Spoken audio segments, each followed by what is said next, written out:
Welcome to 1 Million Cups. Appreciate everyone coming out today. How many are here for the first time, if I could see hands? Great, great. How many entrepreneurs in the room? Oh, that's even better.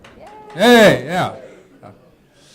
We've got two really good presenters today. I wanted to remind everyone, occasionally Devin or Chad or Rick or myself get questions about 1 Million Cups, and just briefly, this is an exercise in connecting entrepreneurs to other entrepreneurs. It's helping educate entrepreneurs. This is not a Shark Tank. It's not a gotcha session either. So this is about supporting entrepreneurship and hopefully helping them through the Q&A period. And we're going to talk more about the underlying principles of 1 Million Cups in the future, just to remind everyone. Am I still on? There we go. Okay. With no further ado, I want to introduce Anessa Musgrave with Love Local, Buy Local, and take it away. All right. Can everybody, I think I'm live already. I'm hooked up. Yeah. So can everybody hear me okay? Okay. I'm so excited to be here. Thank you all for showing up. I really appreciate it. This is such an amazing thing that Springfield has. So I think we're all truly grateful for that.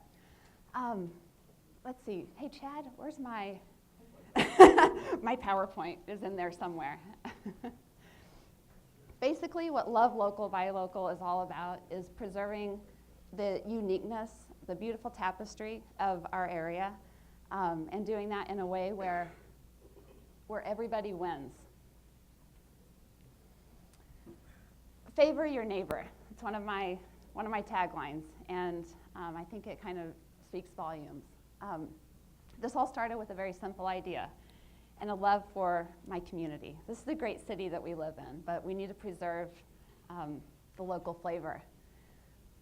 So I wanted to give the people in this amazing city tools and incentives to find great places and be able to frequent them, and give them incentives to do so, and to keep our money here. We all work really hard for our money, and our hard-earned dollars should stay here in our local economy. Just a few facts to tell you. Did you know for every $100 spent at a local business, $73 stays right here? But conversely, for every $100 spent at a big local or a big national chain store, only $27 stays.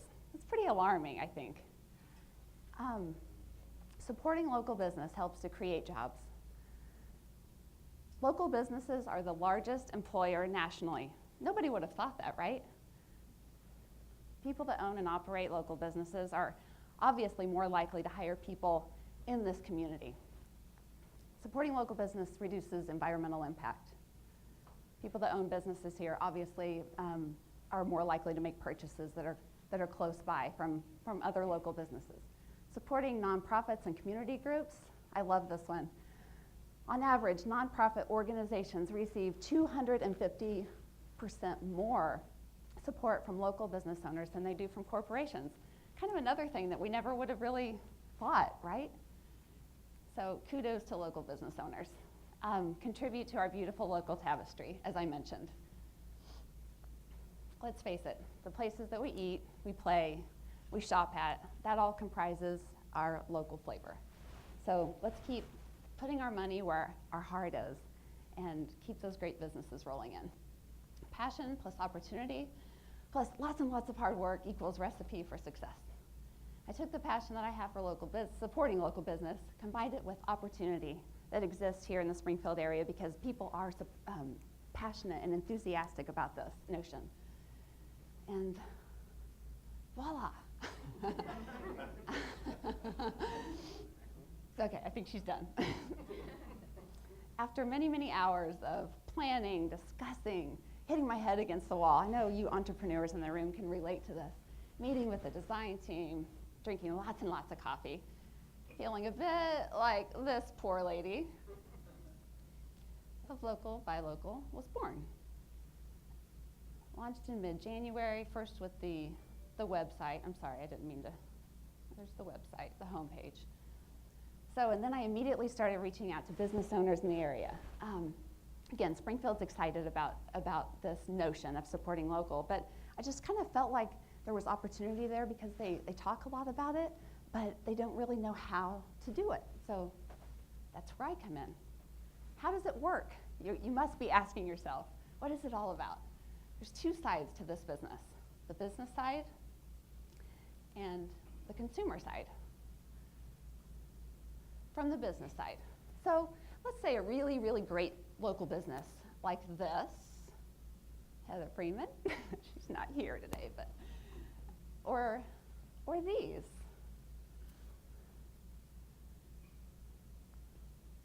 Want to come on board? These are just some of the great member businesses, or maybe even this. We love the creative boundary. So what does that mean when they're a member business? What do they get? How much does it cost? They get their own page on my website based upon whatever they want to convey about their business. I work closely with them to make their page very personal and let it really speak to what their business is all about. Oh, I'm sorry, didn't mean to do that. Exposure on active social media, namely Facebook and Twitter. They also get a window cling. This is at Petals by Emily, the picture. This is her cling in her window of her beautiful store. And the cling also serves as a way for card holders, which I'll explain, card holders to know that their card will be honored at this establishment. I post and manage events, offers, news, photos of the business, upcoming sales that they may have, so a lot of exposure. Unlimited use of my logo in their own advertising, and an annual membership is $500. Okay. What's a requirement for a member business? It's a very short list. You must be a locally owned business. You must agree to honor the keychain card for the period of 12 months, which is the length of a membership. Each business chooses how they honor the card. I have nothing to do with that. They have to choose whatever works for their particular business. How does the card work? It's offered to businesses, not required for them to sell it, as a very simple and a very effective way for them to offset the cost of their membership. They sell the card for $10. They keep the money from the cards. So they literally only have to sell one card a week to offset the cost of their membership. Anything beyond that is purely profit. So they profit off of my brand. So customers get a great experience at a very cool local business. Businesses get what they want most, which is happy, loyal customers who are likely to go out and spread the word. The local economy benefits because we are keeping those hard-earned dollars right here. So, as I stated, truly everybody wins. Pretty beautiful. How do I grow the business? Both businesses and customers must be reached. Obviously, I said from possibly a magazine later on. Who knows, right? So, anyway. No offense, Gary Whitaker. I'm not. So, have a favorite store you would like to see added to the list? We rely on you. Okay, I need your help. You all are getting a free Love Local card today. Yay, $10 value, so use it. Remember, when you're in a favorite local business, just ask them, just take that card and say, do you honor this? And if they don't, just say, you should think about it. And at least just direct them to my website. Pretty simple, right? We all hear it every day, but truly, liking and sharing on Facebook is so important, okay? Just be a part of the movement. Hop on there, and I would so appreciate a like and a share. Just a simple recap. You feel like you're in school? A business signs up. They receive advertising through the website, social media, exposure at events, and use of my logo. They keep the cards for the whole, they buy the cards, for the wholesale price of 30 cents, which I don't make any money off of that.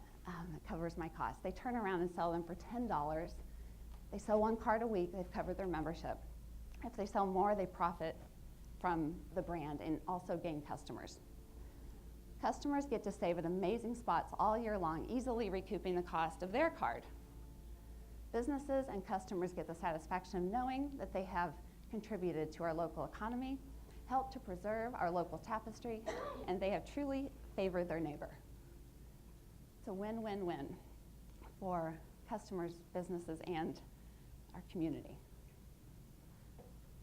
A million cups, a million thanks to you. Thank you all so much. Appreciate it.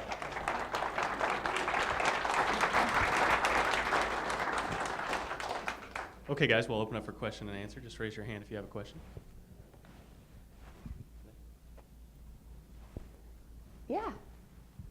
If I buy a card in October, does it expire in the end of December? Okay, he said, if I buy a card in October, what happens? Are you worried that you won't get much use out of the card? That's a very good question. I'm not a huge fan of discounting the cards. I don't want to have to go around to all of the member businesses and say, okay, it's October, let's sell the cards for half price.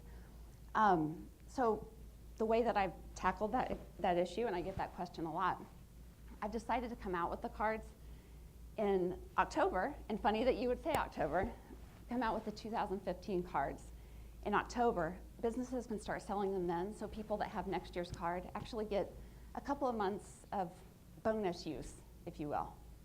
So, good question. Thank you. Yeah. Can you give an example of some of the discounts that people get? Yeah, sure.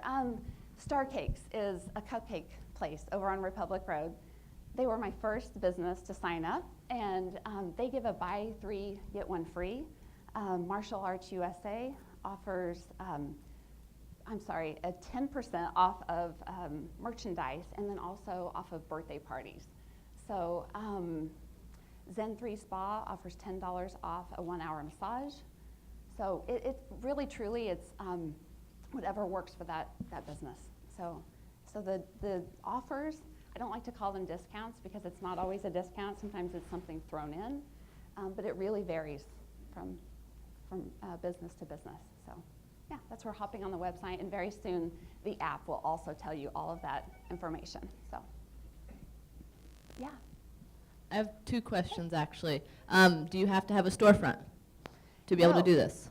No, you do not have to have a storefront. Okay. And people that don't have a storefront, actually, and I didn't go into this as far as pricing, people that don't have a storefront get a price break because they don't have that opportunity to sell the cards as easily, and I understand that. And so for those people, the price of the membership is $350 a year.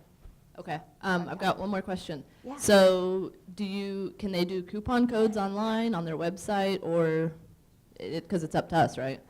Say that again? Can you use, like, say you go to my website, bodaciouscases.com, Yeah. and we have like a coupon where you can put a coupon code if we're running a sale, like Mother's Day right now. Absolutely. Can they offer that? Absolutely. Okay. Yes, that's a really great question. And then my Yeah, third question is, sorry. I love it. Say he was asking, what was your question? If you buy a card in October, Yes. Yeah.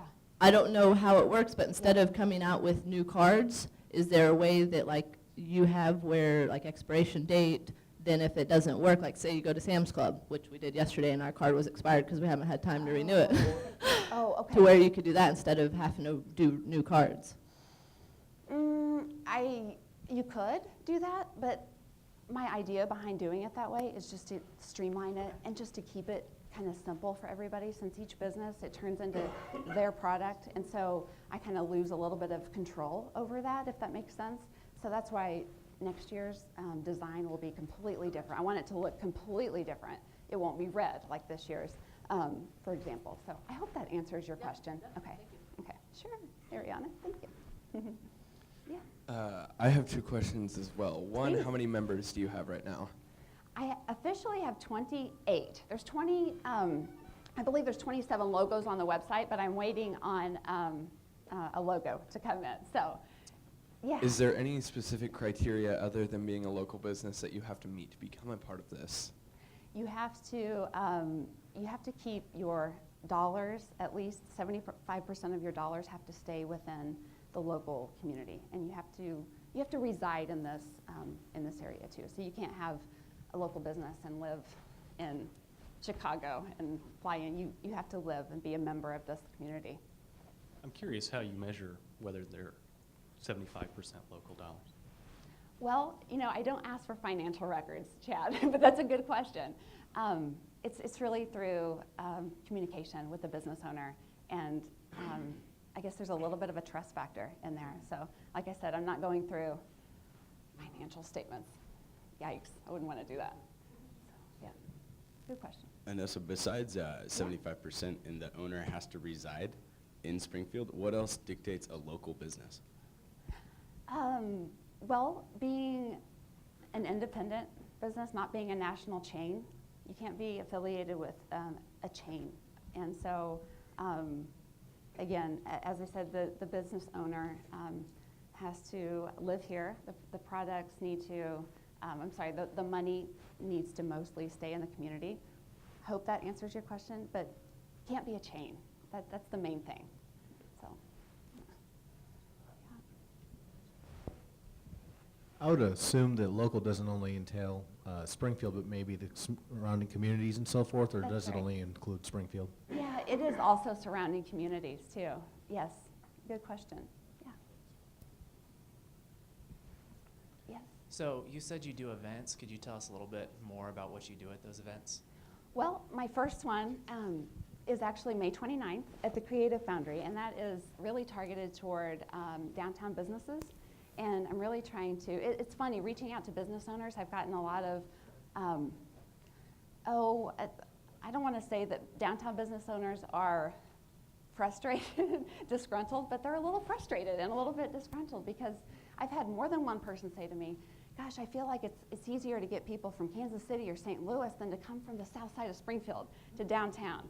So I thought, okay, there's an opportunity there. I'm going to grab that and see what I can put together. So there's going to be an incentive for those business owners to show up to that event and spread the word. I'm certainly not going to exclude anybody. It doesn't just have to be a downtown business, but that's who I'm targeting for that event. But there will be a discount on memberships offered, so as kind of a hook to get people there. So that's one event that's coming up. At the end of the year, there's going to be a trade in your old special, so yeah. You're a one-man band right now. Do you have plans for growth and opportunities within your organization? I do, yeah. I'm interviewing some people to help me with reach, really, and that's really right now what I need help with is reaching out to business owners. We have a lot of great businesses here in Springfield, a lot, and I can't quite make it around to everybody. I need to clone myself. We all feel that way, right? Like I said, I'm interviewing. If any of you know of a great person that is good at marketing that would be interested, that's probably what I kind of could use some help with. So you talked about expanding to like Joplin and Kansas City and St. Louis. Do you have any like time frames for when you would like to be in those different cities, or at least like up to St. Louis, like 5 years, 10 years, 1 year, however long? Yeah, that's a good question. I'm thinking expanding into Joplin next spring, and then further expansion into Kansas City and St. Louis will probably be like kind of at the 3-year mark is what I'm thinking, but Joplin next year. So, yeah. Well, I just wanted to mention, there's so many times I go into a local store or even a chain store, as you mentioned, and you're like, hey, do you have our rewards card? And quite frankly, it started a couple years ago. They're saying, well, why don't you join? And now they just say, do you have the rewards card? And then they don't even ask you to join. I personally was not going to carry all those around. What you've done is very innovatively captured not only the local market, but all these different rewards cards out there that fill our wallets. And so I commend you for that, and best of luck. Thank you so much. Thank you. Well, and that's funny that you mentioned the rewards program, because there are some businesses that I've talked with that have signed up to be member businesses and said, this is great. We've been looking at doing some sort of rewards program, but didn't really know what to do, and this will serve as that. So thank you. Yeah, thanks. Appreciate it. Yeah. Gary. I heard you say you were going to have a separate Joplin card, a separate Kansas City card. Yeah. Why not make it so that somebody who has a card in Springfield Yeah. could get a discount in Kansas City, and a Kansas City card holder could use it in Springfield, so that the card has value beyond Springfield? Right, and they will, and I will make that known too. And I didn't mean to. I'm sorry for the confusion. They will be honored there.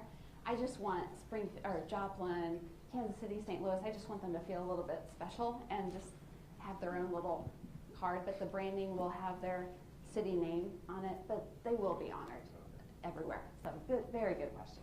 Good clarification. Well, Nessa, that's all the time for question and answer we have. We Okay. always wrap up with the same question. What can we as a community do for you? You all, please just stay abreast as to what is going on with Love Local Buy Local. Hop on Facebook and Twitter, and please like and share my page. I'd so appreciate that. And truly, what I meant what I said. If you know of anybody that is great at marketing, please tell me about them. I want to hear. So thank you very much. I felt so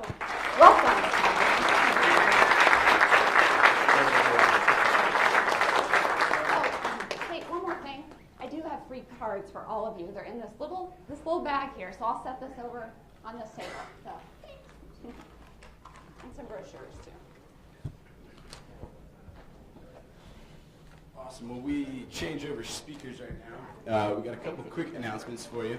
And as always, during this announcement section, if you guys have any events, organization, anything that you think the community at a large, whether it's for entrepreneurs or for students, for educators, if you'd like us to promote it, please get a hold of us, let us know. Let's see here. So first and foremost, big shout out to you. If you guys didn't make it out to the Spin 66 event on Monday, it was a huge success, big turnout, people from St. Louis, Kansas City. It was a really cool event, and they have that video up on their website at spin66.org. And for some really cool local events, we have MATA, which is the Mid-America Technology Alliance, and they meet on the third Thursday of every month here in this room. It's from 4 to 6 p.m., and there's Second Thursday, thank you, which is tomorrow, 4 to 6 p.m. here in this event, or here in this room, and they have, for $5, they're going to feed you, and you have some cocktails, so it's afternoon, so we switch from caffeine to other substances. Also, we have the Springfield Collective. They meet tomorrow morning at 9 a.m. at the Coffee Ethic, and that is their monthly coffee event. And that is a network for freelance creatives, really fun crowd. Come out there. Then also, Refine M is hosting, can't read that. A free webinar today from 12 to 1 p.m. The topic is risk management using contingency reserve. More details at refinem.com. And also, NK right here can answer all the questions for you. And everybody is here in this room. So if you have any... When is this webinar? It is 12 to 1 p.m. today. Okay. And you can find out more details at refinem.com. And then also, let's see, I have a couple more other ones. Okay, here's a good one, especially for you guys. When we do the Q&A, we please ask you to use the mics. We record it all for the presenters and for everybody else who didn't come. So during the Q&A, just stand up and grab the mic. Do you have a question? MATA is the second Thursday of every month, tomorrow, 4 to 6 p.m. here in this room. You can talk to Sherry Coker, Dan Cobb, right behind you, for more information. And without further ado, our next speaker is Doug Weber with a really cool product using some sustainable practices. A good friend of mine, and really a first for Springfield 1MC in the manufacturing of products here locally. Doug Weber with Tyrock. Appreciate your enthusiasm here, and I want to apologize because they called me kind of at the last minute, so hopefully I'm prepared. Tyrock Subflooring, we started our company in 2010. We took the product to market as of 2010. We started actually researching the product and the marketplace in 2008. What we are is a unique and innovative subflooring product. Most subflooring products are made out of either wood or some sort of plastic. And for you that are not in the construction business, sometimes the subfloor term is used kind of loosely because it's also an underlayment. Substrates, concrete and wood substrates. The value of our product is, one, is that it's flexible. So basically it'll flatten out when you lay it down on the floor, so it lays flat, which obviously every floor you wants to be flat. It's made out of magnesium oxide, which is a natural mineral, which is actually produced by, on one side or the other of a volcano, oftentimes used in all of your pharmaceuticals. You've heard of milk of magnesia, I'm sure. The other side is made out of recycled, 100% recycled tires and plastic bottles. Essentially, it's a product that goes down on the floor, just like this, glues at the seams.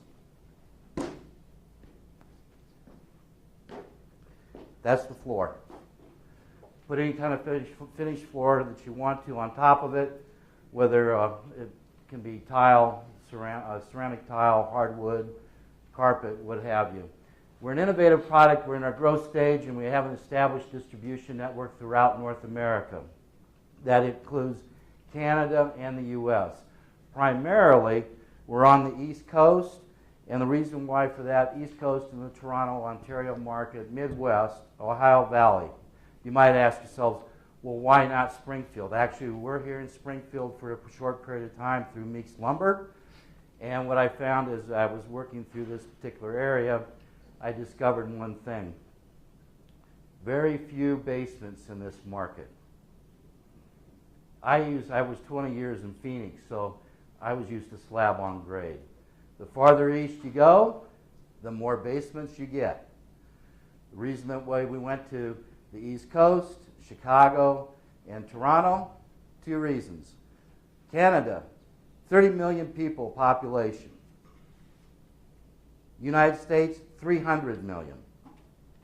65% of the United States lives on the East Coast, from Boston down to Miami.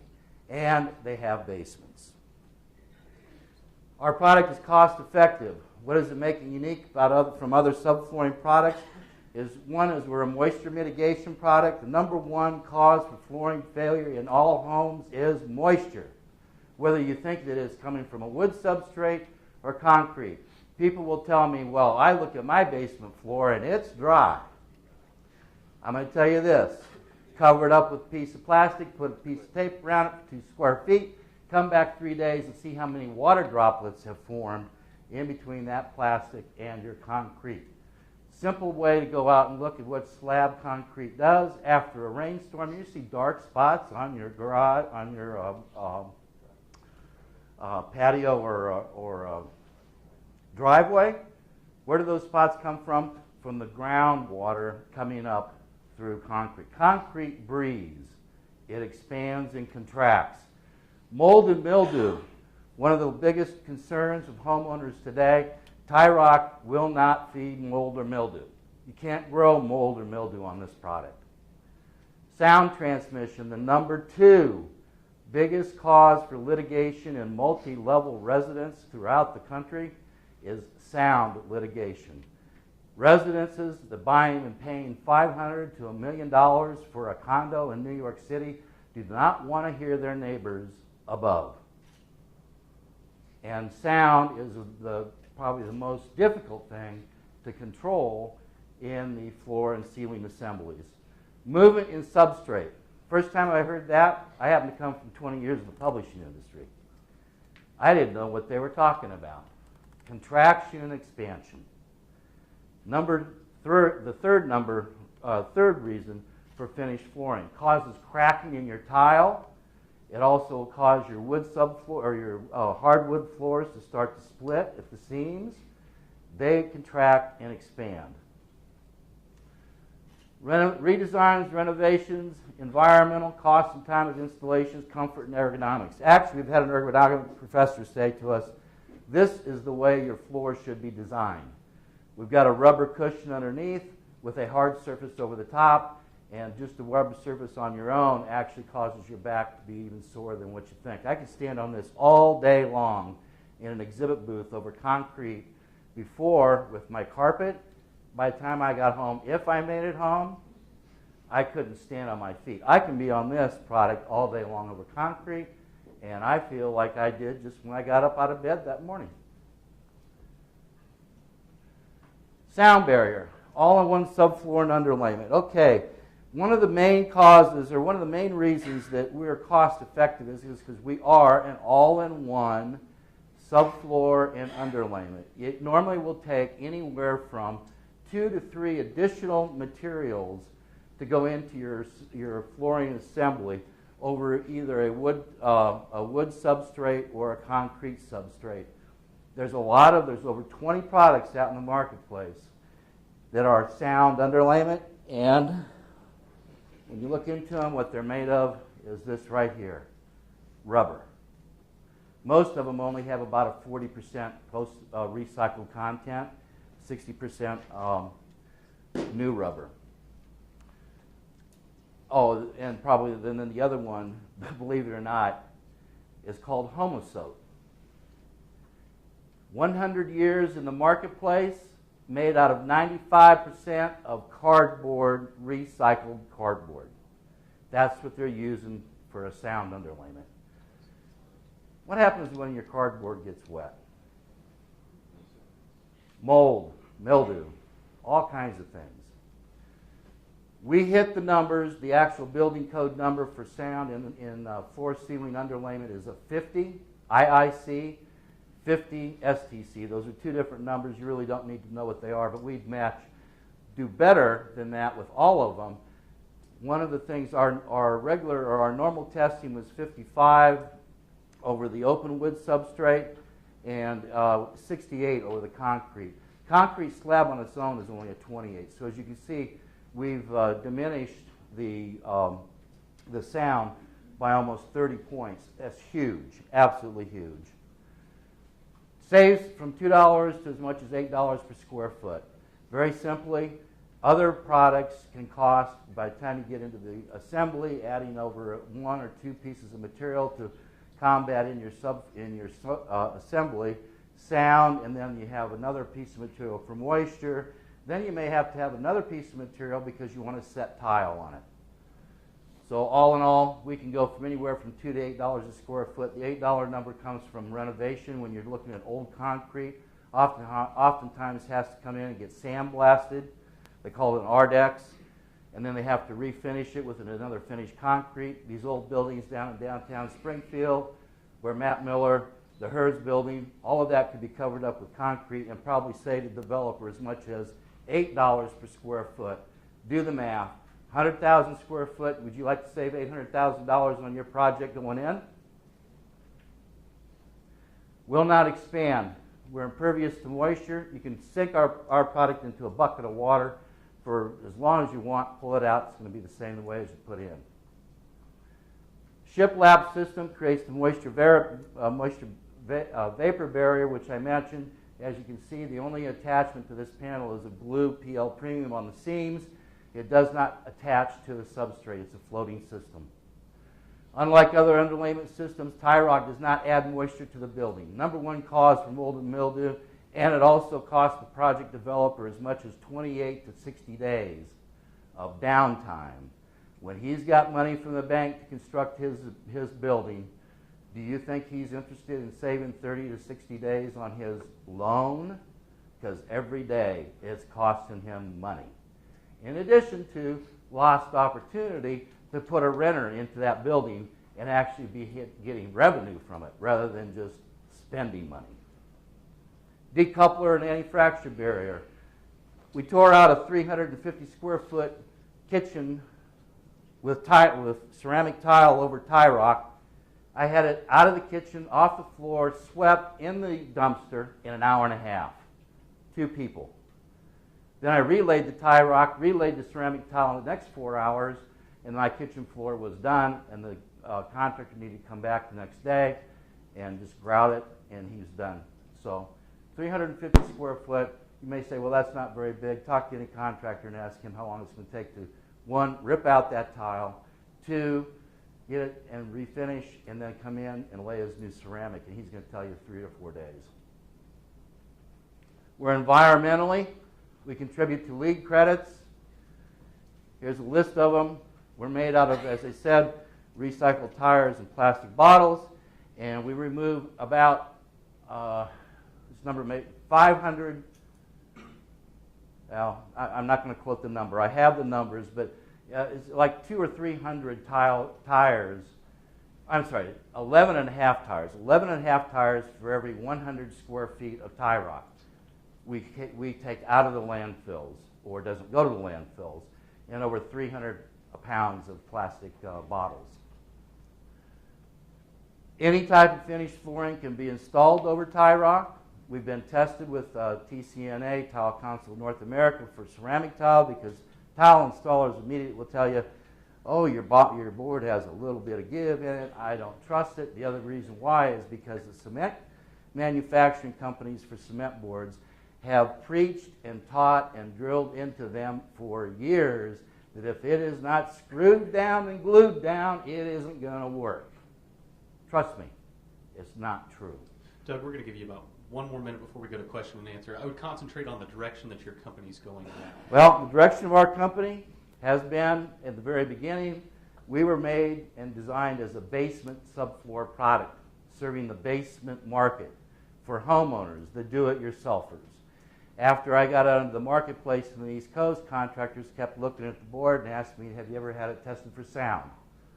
Remember what I said, moisture, sound, the two number 2 reasons for and cost of adding cost to their building. We tested it for sound. We found out our numbers. All of a sudden, we started talking to the multi-level high-rise developers. We're moving out of the basement and into the high-rise multi-residential market as of today. Actually, we've been at it for about 6 months.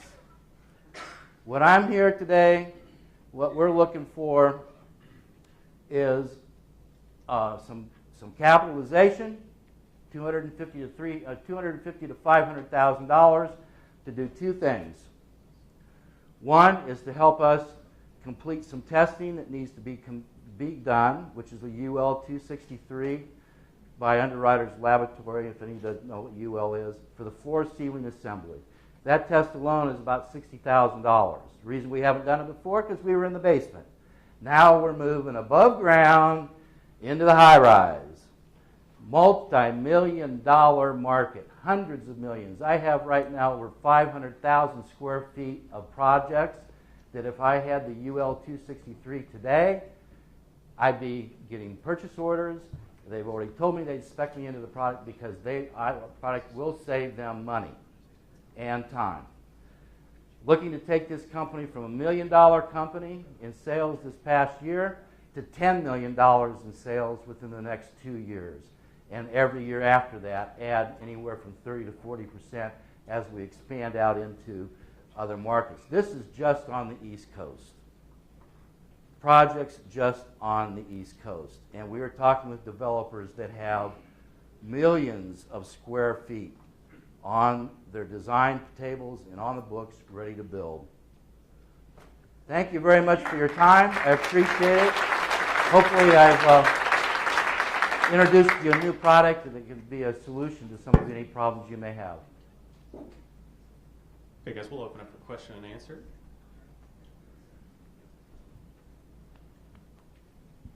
So a lot of the time, you'll have in a multi-story building, you know, they'll try to insulate like with foam insulation, which is extremely expensive, Yep. or fiberglass. Uh-huh. And now a lot of the time they'll put just a thin 9 or 13 R value for sound damping. So how would that compare to, say, an R9 insulation in between the rafters on the the upper floor there? Okay, our product is not meant to take the place of insulation. It's meant to be there in every flooring assembly. There is a underlayment between the substrate and your finished floor. And so from a R value, we have about a 3.7 R value, but there is so much more that goes into the ceiling and floor. And you have to understand it's a ceiling floor assembly. We aren't not going to replace what's going on in the ceiling underneath the substrate. Yes. What we're doing is replacing the 2 or 3 levels, i.e. a gypsumcrete pour plus a sound mat plus a moisture barrier that's going on top of the substrate. Your wood substrate, most high-rises, just so you know, anything above, I think it's 5, it might be 7 stories, then it's usually steel and concrete. Anything less than that, we call mid-rises, are made out of sticks, wood substrate. Okay, so, but I was talking about sound mitigation. Sound mitigation, we basically, in that ceiling floor assembly, we're going to decrease the sound by anywhere from 15 to as high as 30 points. And most other underlayments that are out there... Is that like through decibels or...? Yes, that's through decibels. It's through impact sound that is vibration from Imagine somebody with their stereo and they got their woofer sitting on the floor. What do you hear? Boom, boom, boom, all night long. Transfer. That's right, transfer. Now, there's 2 different sound codes. There's the sound transfer code, which is STC.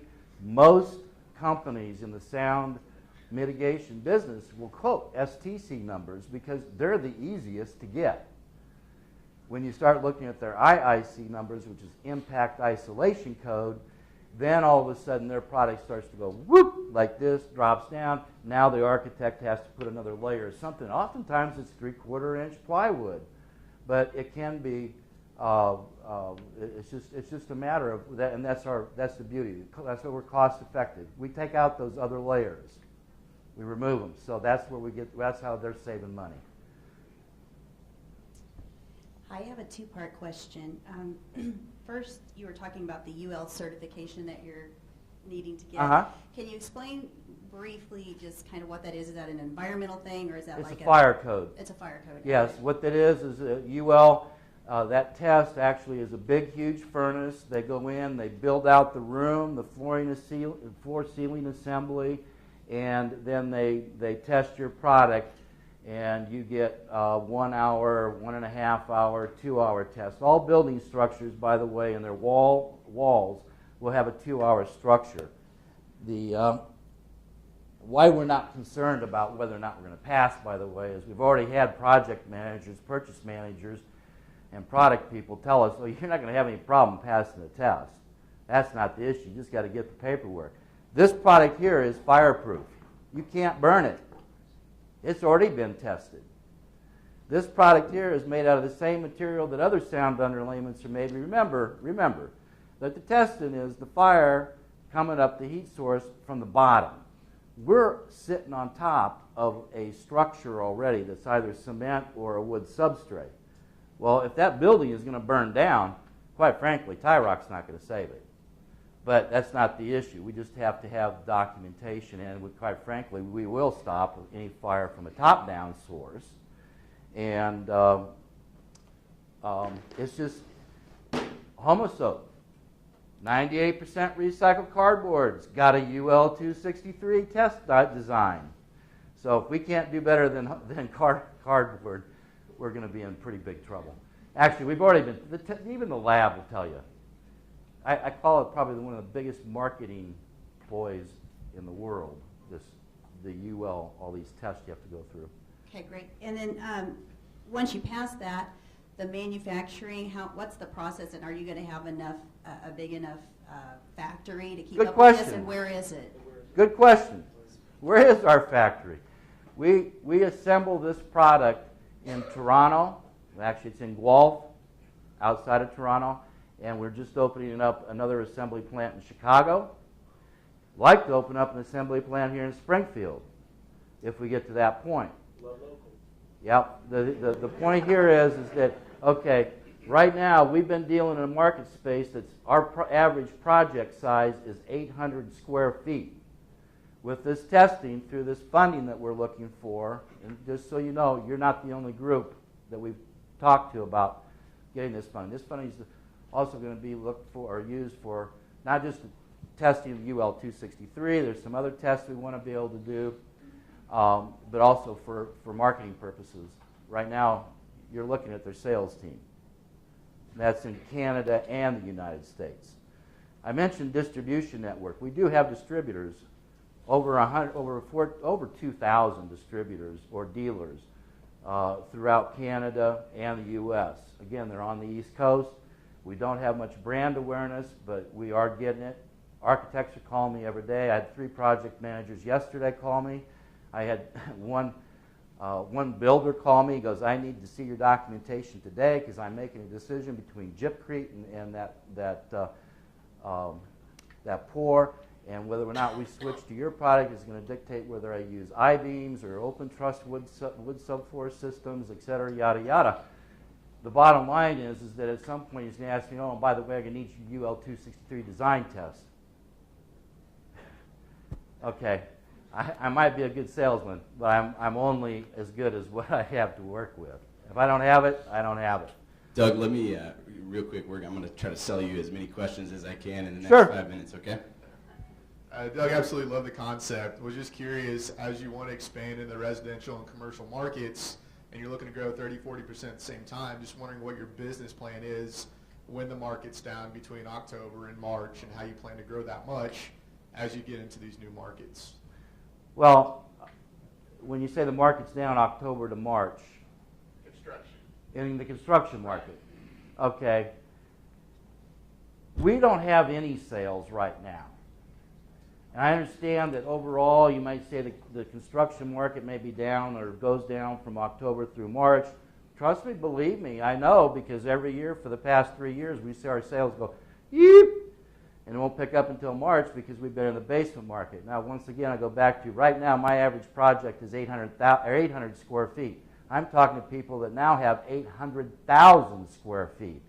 So my sales are going to just ignore that cycle for a period of time, for at least the next 3 to 5 years, because all we're going to do is start to match and meet demand, because now they know about the product. Is this a patented product? And if it is, could somebody buy it and just integrate it into their distribution system? Buy the patent? We're patent pending right now, and we're the only manufacturer of the product. So the only place anybody's going to buy it is from us. Would you sell the system? Not right now. I might entertain it, but it'd be for a lot of money. Hey, good morning. Is it a sheet good? If so, what size? What do you cut it with? And can you fasten it to This is the size. What is 14 inches by 48 inches. You might ask why. Everything else is 4 by 8, whatever. We designed it to be able to easy carry down into a basement. Guess what? When we got into the high rise, we started asking guys, do you want to be a 4 by 4 sheet? They go, actually not. You know what? We got to carry all this stuff up an elevator. And he says, what you got makes it a whole lot easier, just the way it is. 3 people, one guy measuring, one guy measuring and cutting, and 2 guys laying. One guy on the team of lay down, one guy gluing, one guy setting the panel. Okay, he's on a roller with 2 knees. Those 3 guys can lay 650 square feet in an hour. Doug, the other part of that question was, how do you cut it, and can you fasten Skill it to saw. a subfloor? You can use a skill saw, table saw, or a jigsaw. Just a regular saw. All right, we got one more quick question. What's your marketing strategy going forward, and what are you doing right now to kind of get ready for that? Well, we have a website. That's where we've been getting our business today. I mean, on a daily basis, I get inquiries from all over North America. Through our dealer network, which we already have established. Marjam Supply, for instance, on the East Coast has got 34 locations. We have RL Fishman, we have Capital Building Supply. These are some of the largest building supply companies in the country. And we're not doing two-step distribution, so we're not going to the large distribution houses that then sell to the building supply stores, because we want to keep our price at a good entry-level price point. We can compete at that level. We start adding to it. Average cost for these flooring systems, just so you know, can be anywhere between $3 to $4 a square foot for what they're currently using. We can come in right now at $2.50 a square foot, and we're going to have margins at that number of anywhere between 30 and 40%. As always, we finish with the same question every week. What can we as a community do to help you? Well, what you could do to help me today is come in as an equity investor with some money so that we can call up the UL 263 that I've been on the phone with for the last 2 months and say we're ready to go. Actually, I have some people that are looking to do that, but I was invited here, and that's the money. That's what we're looking for at this point. That's our next opportunity. We have opportunities down the road, but that's our opportunity here. Thank you. Appreciate your time. Thank you, Doug, and also Anessa. Anessa's promotional material and the cards are at the back, so everyone grab some of those. The tech guys in our group want to remind everyone to connect with us on Facebook or Twitter. And also, if you know anyone that's an entrepreneur that would get benefit out of presenting, please ask them to go to our website, 1 Million Cup Springfield, and apply to present. As we said last week, we don't get paid for this. No one gets paid to do this. This is a community event, so we always want to reach out to other entrepreneurs that have an interest in presenting. This is not Shark Tank. We want to make sure that we're connecting and educating the entrepreneurs. So again, thank you for coming. We'll see you next week.